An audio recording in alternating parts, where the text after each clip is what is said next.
Baik, terima kasih teman-teman ya, Kang Ade, Pak Ali, semuanya yang saya nggak bisa sebut satu-satu, tapi terima kasih. Nanti kalau nggak bisa dengar suara saya, mungkin angkat tangan atau tulis di chat ya. Pertama saya apresiasi nih Kang Ade, benar memang kegelisahan kita sebagai akademisi HI atau pemerhati HI dan mungkin pemerhati masalah global ya, regional ya, akhirnya juga nasional bahkan sangat lokal ini kan ya, masalah pandemik ini. Jadi ya kita harus stay di rumah, kerja dari rumah ya, itu komplikasinya luar biasa. Nah tapi oke lah, sebelum ke sana mungkin coba saya mengangkat, mungkin karena ini diskusinya akademik, mungkin coba kita start dari satu pandangan ya. Sebenarnya saya sedang menulis juga, ini populer aja, dan karena kajian saya memang ya sedikit-sedikit tentang ekonomi politik internasional. Prinsipnya saya melihat dari kacamata bagaimana interaksi antara negara dan pasar ya. Ini Kang Ade juga kan wilayahnya di situ juga gitu ya. Nah dari sini kita, menurut pandangan ini kan kita melihat bahwa pertarungan ya, interest, self interest dari pasar maupun negara ini kan ada gitu. Nah walaupun juga kalau kita mau sepakat dengan pandangan liberalis, tapi kemudian kalau neoliberal bilang melewati institusi internasional, lah ini kemudian yang jadi sangat menarik lagi gitu. Dan menurut saya sangat relevan sekarang ini bahwa negara-negara besar sekalipun ya, yang tadinya menchannelkan interestnya lewat institusi internasional, ternyata institusi internasional juga tidak bisa melakukan apa-apa gitu ya. Dan kembali semuanya itu kembali balik lagi ke negara ya. Mungkin kalau bring the state back gitu, yang terakhir itu siapa tuh yang nulis tuh, akhirnya pendulum itu bergeser ke negara. Nah Peter Evans ya oke. Nah yang menurut saya pertanyaan mendasarnya kemudian secara akademis ya, apakah dari Ecopolin itu bisa menjawab gitu pertanyaan pertarungan antara negara dan pasar ini. Nah tapi itu kan memang pertanyaan klasik yang tidak pernah selesai ya. Tapi kemudian dalam konteks ini kita melihat bahwa pendulumnya saat ini adalah memang pendulum negara itu memainkan peran yang lebih besar gitu. Jadi ketika ada situasi ya eksternal ya saat ini yang di luar kuasa ya, mungkin ya negara atau kuasa manusia, memang negara harus ambil peran ya. Nah kemudian pertanyaannya kemudian bagaimana pasar ini tetap bisa berperan gitu ya. Bukan berarti pasar diam kan. Nah ini pasar ini kan sekarang memang lagi freeze ya, lagi frozen.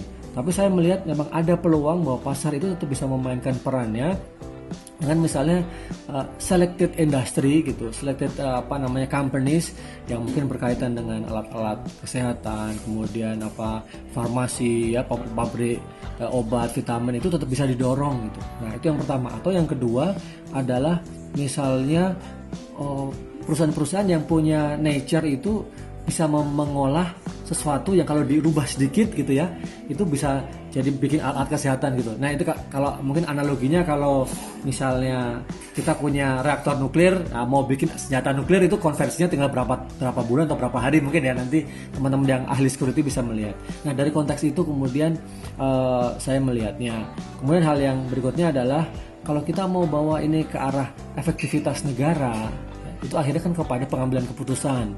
Nah kalau boleh sebenarnya di luar mainstream Ecopolin adalah kalau kemudian kita ambil oke deh, ini adalah persoalan manusia. Apapun akhirnya nanti ketika kita mau ngambil keputusan, tapi apa yang jadi pertimbangan utama? Kalau umpamanya itu keselamatan manusia, kesehatan manusia, everything itu second to that gitu. Mau itu profit, mau itu jabatan, mau posisi politik. Nah ini mungkin yang bisa jadi diskusi kita ya berikutnya. Akhirnya tadi seperti pembukaan di awal, bahwa itu akhirnya persoalan global masuk ke rumah tangga kita, itu konkret. Nah saya mungkin start dari situ aja Kang Ade, silahkan, saya ingin dengar dari yang lain. Terima kasih. Ya sama-sama.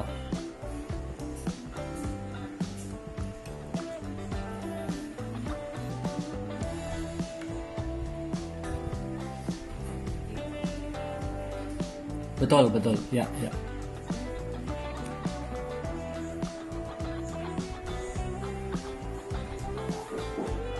Perspektif Pak Ali, silakan. Baik Pak Ade, terima kasih atas waktunya. Selamat pagi Prof. Ya pagi. Selamat pagi semuanya. Mohon maaf saya sebenarnya cepat menjadi audience daripada sebagai diskusan. Karena Pak Ade yang menurut saya mengatakan iya gitu dengan ya.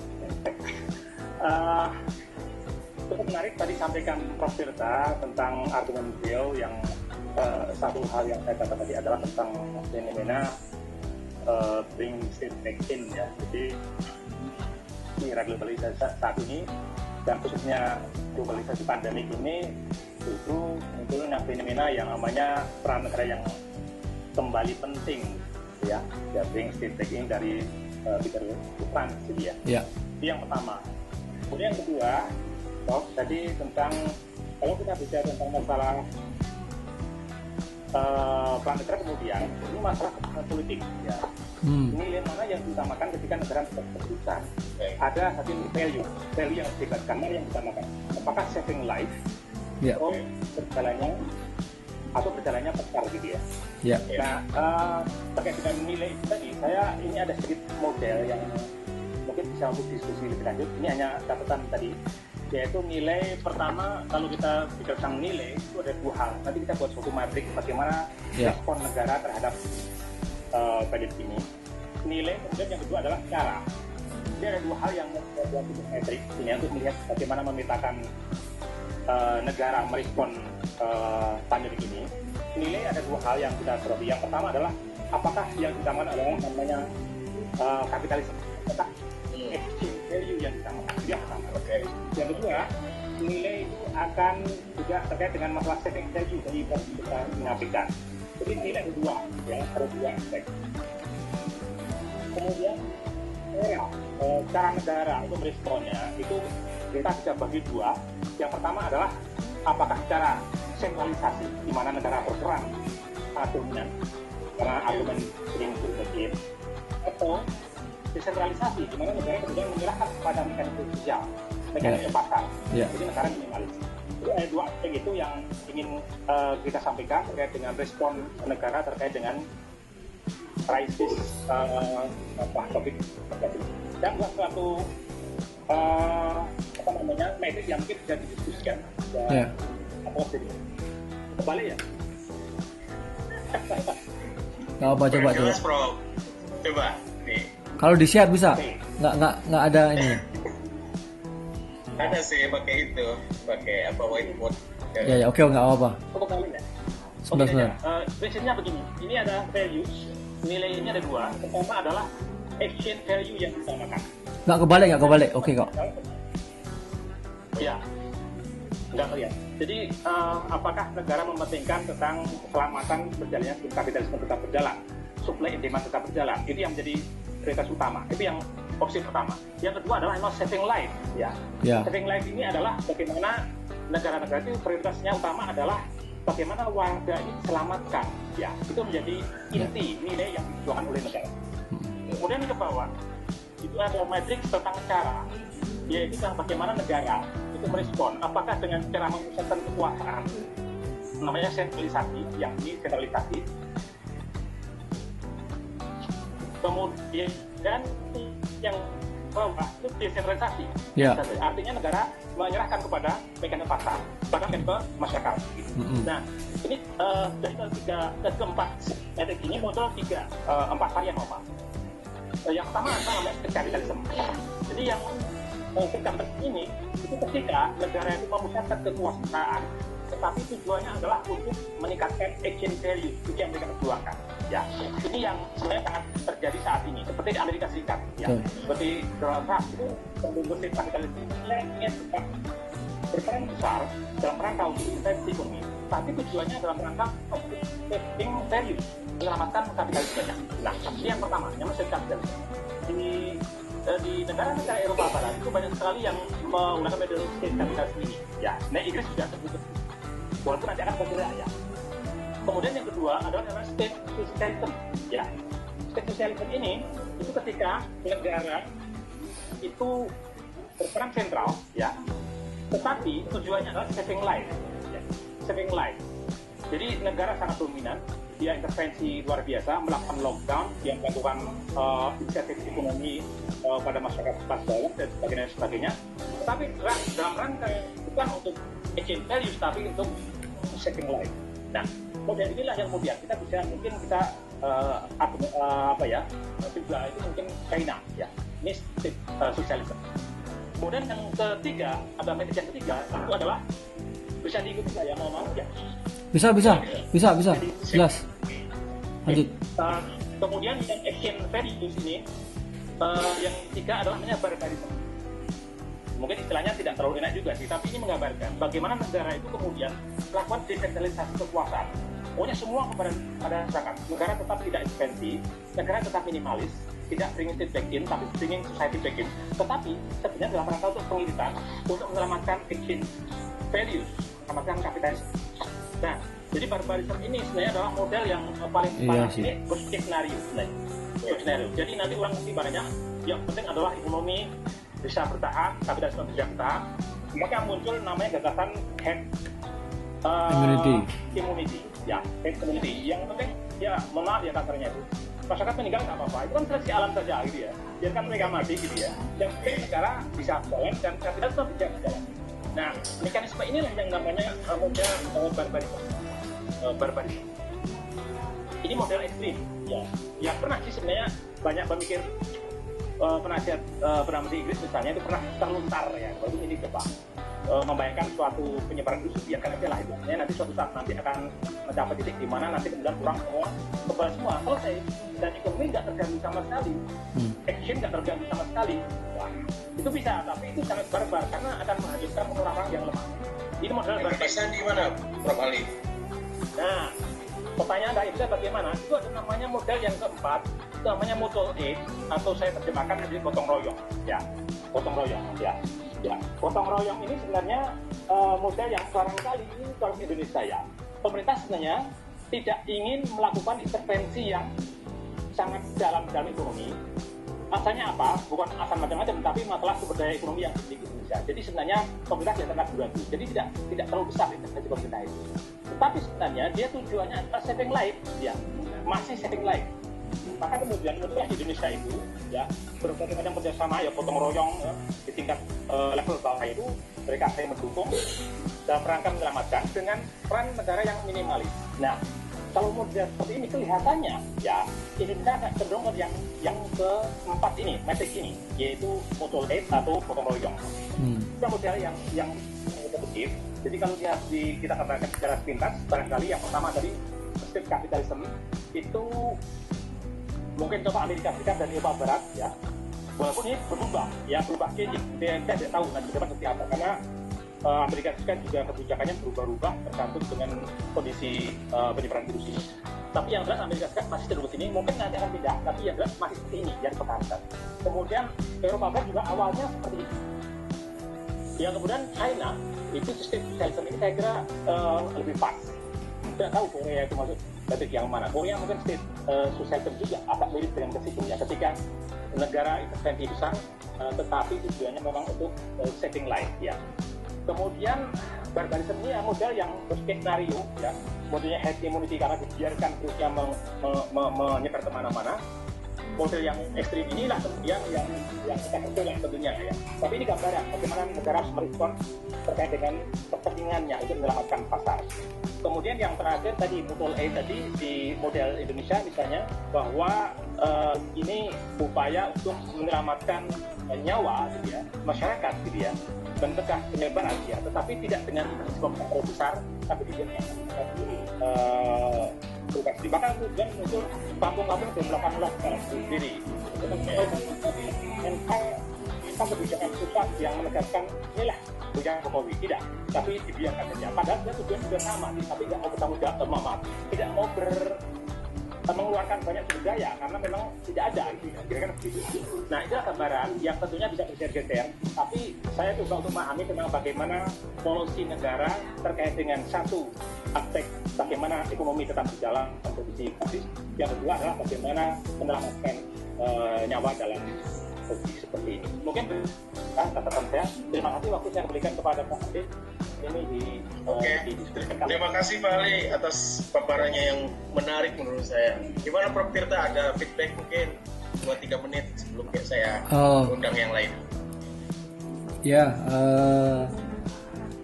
Ya baik sekali. Saya setuju ya, itu kalau kita bisa lihat ini paparan Pak Ali itu beberapa waktu lalu Profesor Simon Mahir ya kalau nggak salah ya, dari University Surrey itu menuliskan itu. Jadi saya juga pas ketemu. Nah, secara teoritis itu menarik sekali. Mungkin yang poin terakhir yang tadi Pak Ali sampaikan adalah bagaimana model kita ya, model mutual aid gitu ya, mungkin yang akan kita kembangkan. Jadi teoretikalnya sudah ada dari Mahir mengatakan seperti itu. Mungkin kalau kita mendiskusikan seperti apa sih yang harusnya model penanganan di Indonesia ya, mutual aid seperti apa, yang dulu mungkin di zaman kita hidup zaman Orde Baru hal-hal seperti itu mungkin ini sangat yang mungkin tidak ide itu sepertinya terlalu normatif dan terlalu ya ideal begitu ya. Tapi kenyataannya ketika terjadi krisis dalam persoalan seperti sekarang ini, ternyata kembali kita kepada ide-ide seperti itu. Nah, mungkin dari kasanah para pemerhati HI kita bisa kemudian bagaimana memaknainya itu, kita membawa best practices yang ada di kita sehari-hari. Ya mungkin bahasanya bukan ya bisa juga gotong royong, tapi bisa yang lain untuk ke kasanah dunia internasional bahwa kita sebenarnya sudah melakukan itu gitu. Nah, mungkin dari sini ya, kalau boleh walaupun tidak semata-mata ekonomi politik, kalau saving life kan kita mungkin bisa orang melihatnya dari aspek peran masyarakat ya. Bagaimana masyarakat punya inisiatif. Kemudian ujungnya kan memang menyelamatkan tetangga gitu ya. Nah, inisiatif itu. Jadi kalau bahasa lainnya itu tidak lagi negara memang, tapi juga masyarakat yang desentralisasi tapi terukur gitu ya. Mungkin gitu juga. Ya. Oke, itu aja dulu Mas. Saya juga dengar dari yang lain juga. Silakan. Terima kasih Prof. Tirta, Pak Ali. Masih relevan kita mendisiplinkan pembagian state market? Apakah tidak ada state light di sektor market dan market light di sektor state? Iya. Nah, kalau saya sih sekarang menurut saya sih agak blur gitu. Iya. Oke. Membuat demarkasi antara market dan state karena tarik menarik antara DKI dengan pusat aja menggambarkan kadang-kadang negara berperan sebagai pasar, kadang-kadang pasar juga berperan sebagai negara. Gimana, Prof? Ya, betul. Ya, ini memang ya. Tapi kan kita tadi sepakat startnya secara akademik kan. Gini, memang ini akademik. Ini pertanyaan juga kemudian dalam ekonomi politik ya. Nah, itu sebenarnya mungkin tadi pertanyaan basic ketika kita mulai argumentasi kita. Nah, memang akhirnya blur juga ya. Kalau kita mau ke arah bagaimana state menggunakan pasar ya, itu kan juga sebenarnya tadi state capitalism itu juga ada. Nah, makanya kalau saya melihat begini, situasi gitu atau kondisi yang mengharuskan kapan ya negara itu berperan lebih banyak dan mungkin pasar sebaliknya kondisi seperti apa berperan lebih banyak. Jadi mungkin ada mix seperti itu ya. Makanya pendulumnya di antara state capitalism sama mungkin state socialism kalau kita mau. Jadi bukan saya blur, saya setuju. Tapi karena logikanya kan dua-duanya berbeda gitu ya. Kalau memang menarik misalnya personifikasi Trump yang punya bisnis besar, tapi ketika dia ingin membuat keuntungan untuk pribadi ya, kan sebagai presiden Amerika kan tidak semudah itu. Dia harus berdiskusi, berdamai dengan segala macam, dan kemudian ternyata dia bentrok kiri kanan gitu ya. Nah itu sih mungkin kalau mau men-challenge ada perspektif lain ya. Mungkin ini dipakai untuk cara melihat aja ya. Ya, silahkan. Baik, terima kasih Prof. Ada teman-teman yang mau kasih opini lain? Mas Ferdi silakan, mungkin dari perspektif Universitas Sriwijaya. Halo Mas Ferdi. Belum Pak, lanjut dulu Pak. Oke. Ada teman-teman yang lain, Amar mungkin yang lagi study.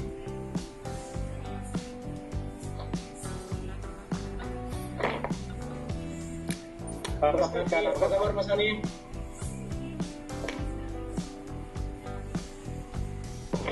Ya, siap Pak Ade, lanjut. Oke, Mas Adit mungkin pengalaman Mas Adit mungkin dari Mas Adit Maulani Hasmi, silakan. Lanjut aja Pak, belum Pak, lanjut. Oke. Ini nggak ada take home loh ya. Ini Pak Ali boleh komen lagi kalau nggak kita berdua diskusi Pak. Oke. Ya gimana Pak Ali tadi dengan respon? Menurut saya sih komentar Pak Adi. Komentar Pak Adi tadi, saya kira sangat menarik ya. Tetapi maksud kita untuk diskusikan adalah untuk melihat kasusnya. Jadi kita nggak menggunakan teori tentang bagaimana hubungan ada state dan society yang blur, tetapi saya lah justru akan menggunakan itu sebagai hal yang sangat keras gitu ya. Dalam rangka apa? Dalam rangka mengambil dinamika itu. Mungkin tujuannya itu Pak. Artinya bahwa ada hubungan yang blur state dan society itu saya kira saya sepakat. Tapi tujuan kita dalam rangka untuk mengklarifikasi. Karena banyak sekali kalau kita bilang state, bagaimana kebijakan negara itu kemudian dielaborasi seperti apa state itu berperan dalam konteks seperti itu.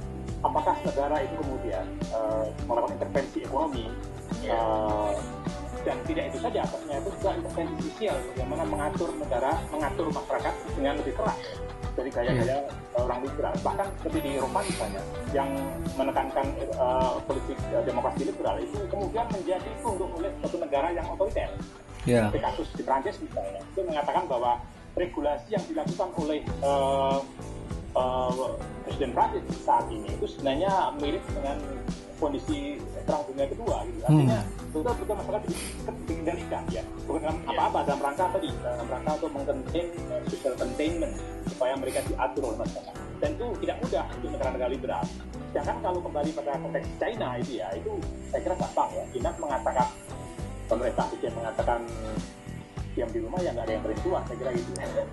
Jadi ada kaitan panjang tentang elaborasi tentang hubungan state dan society dari Pak. Pasti gitu Pak ya. Baik.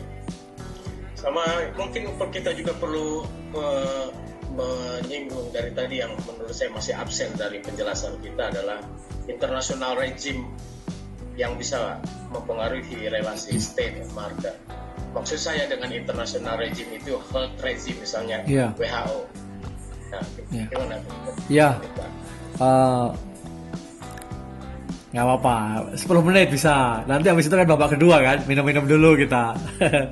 Nah, baik. Kalau neoliberal bilang kepentingan state itu di kepanjangan tangannya di institusi internasional, dan kita lihat WHO mestinya itu kita juga bisa membawa diskusi kita ke arah global governance ya. Oh, kurang jelas. Sorry. Oke. Jadi kalau kita membahas lagi kondisi, menjawab pertanyaan Pak Ade tadi. Jadi kalau pandangan neoliberal kan kita bilang bahwa negara itu institusi internasional adalah kepanjangan tangan dari negara, kira-kira begitulah ya. Nah, tapi kita tahu dari rejimnya di situ itu juga tidak mampu sekarang, karena memang seperti saya sampaikan di awal tadi, akhirnya negara masing-masing anggotanya itu self interestnya itu ke negaranya masing-masing gitu. Dan ini tadi ada persoalan apa yang kemudian otonomi, defeksi. Artinya gini, ya kalau kita pakai di WHO, ternyata kalau saya memaksakan begini, bagaimana negara-negara yang lain? Jadi free rider kan, kira-kira begitu. Nah, atau itu yang pertama. Alternatif analisis yang kedua adalah ini menjadi krisis dari katakanlah global governance gitu ya. Kalau kita mau lihat satu tema subtopik yang lain. Jadi kita mempertanyakan bagaimana tata kelola global ini apakah masih efektif misalnya. Nah, kalau saya melihat ini pertanyaan mendasar bahwa tata kelola global di masa krisis itu sebenarnya tidak siap gitu. Jadi tidak bisa lagi nggak efektif lah kira-kira. Gimana nggak efektif? Karena kemudian negara anggotanya itu menarik diri menjadi self interestnya, tidak lagi diperjuangkan lewat institusi internasional karena nggak efektif, dia perjuangan diri sendiri. Kan luar biasa. Misalnya kasus beberapa hari ini, misalnya Trump melarang kemana-mana itu ya, maskernya dan segala macam, itu kan luar biasa. Jadi sangat setuju seperti Pak Ali sampaikan, negara kampiun di demokrasi sekalipun, kayak Prancis sekalipun, in the end of the day, kalau persoalannya adalah saving life, itu akhirnya ya menjadi sangat ultranasionalistik gitu ya. Nah, sangat kanan sekali gitu. Nah, sebenarnya kalau kita boleh mendiskusikan lebih lanjut, mungkin nanti di sesi kedua adalah mungkin gimana Indonesia. Nah, itu kalau mungkin nanti kontribusinya yang lebih menarik. Jadi, tahap pertama kan kita udah ngomongin teoritik, ngomongin beberapa konsep yang mungkin bisa. Oh gitu ya. Wah. Siap. Ya, artinya saya kesimpulannya saya memunculkan lagi diskusi bahwa WHO tidak efektif. Yang kedua mungkin pertanyaan tentang, ayo kita kupas tentang dari tata kelola globalnya lagi, transnational actor, interest mereka, otonomi, trust, ya, norm. Kalau kita mau bicara, kalau yang ahli konstruktivis silahkan bicara winner and seeking, ya silahkan gitu. Itu Mas. Jadi kalau menurut saya sih yang disampaikan Prof. Tirta Pak Ali itu sangat insightful sekali untuk pagi ini ya, memperkaya. Tapi satu hal yang menurut saya mungkin kita bisa diskusikan di sesi mendatang, apakah negara seperti yang disampaikan Pak Ali di Prancis, Prof. Tirta di Amerika itu bekerja secara voluntaristik, atau dia sebetulnya sedang menjalankan sebuah dia sebetulnya sedang diimpos oleh global regime seperti WHO. Jadi kalau saya sih nggak percaya bahwa state itu bekerja secara voluntaristik sekarang. Sekarang yang berkuasa adalah rejim kesehatan dunia. Gimana Pak? Ayo Pak Ali tambahin ya. Nah, kalau kita bicara rejim kesehatan dunia, kita tahu bahwa di situ ada industri farmasi, ya, seperti kalau layaknya kita bicara industrial military complex ya. Nah, siapa berdiri di balik itu? Kalau tadi pertanyaannya, jadi pasar dan negara itu juga berkelindan, makanya batasnya kan nggak ini ya. Nah, makanya kalau kita akan sangat menarik kalau kita bisa bawa itu ahli-ahli lobby ya, bagaimana agar, saya membayangkan kan gini, bisa jadi ya, yang kejadian seperti ini tuh ditahan-tahan, gimana biar terjadi, oke, tumpuk ya, biar harga masker tinggi, harga mungkin antivirusnya nanti meroket, kan bisa aja. Cuman jahat banget gitu kalau kita mau bicara soal kemanusiaan ya konspiratif banget. Tapi kalau kita bicaranya dulu, kalau nuklir perang kan kayaknya mungkin perang mungkin nggak seril sekarang ini kan mati mungkin tetangga sebelah kita, keluarga kita, nauzubillah min dzalik ya Pak ya. Jadi orang-orang yang dekat itu, ini sebenarnya makanya tantangan itu sangat real gitu. Nah, memang ujung-ujungnya kalau kita mau pengambil keputusan itu, kita mau gimana? Tadi Pak Ali sudah menyampaikan 4 tipologi tadi, sangat menarik sih gitu. Gitu sih ya. Jadi kalau menjawab pertanyaan Pak Ade tadi menarik juga. Kalau gitu jawabannya pendeknya adalah sebenarnya pasar masih di depan.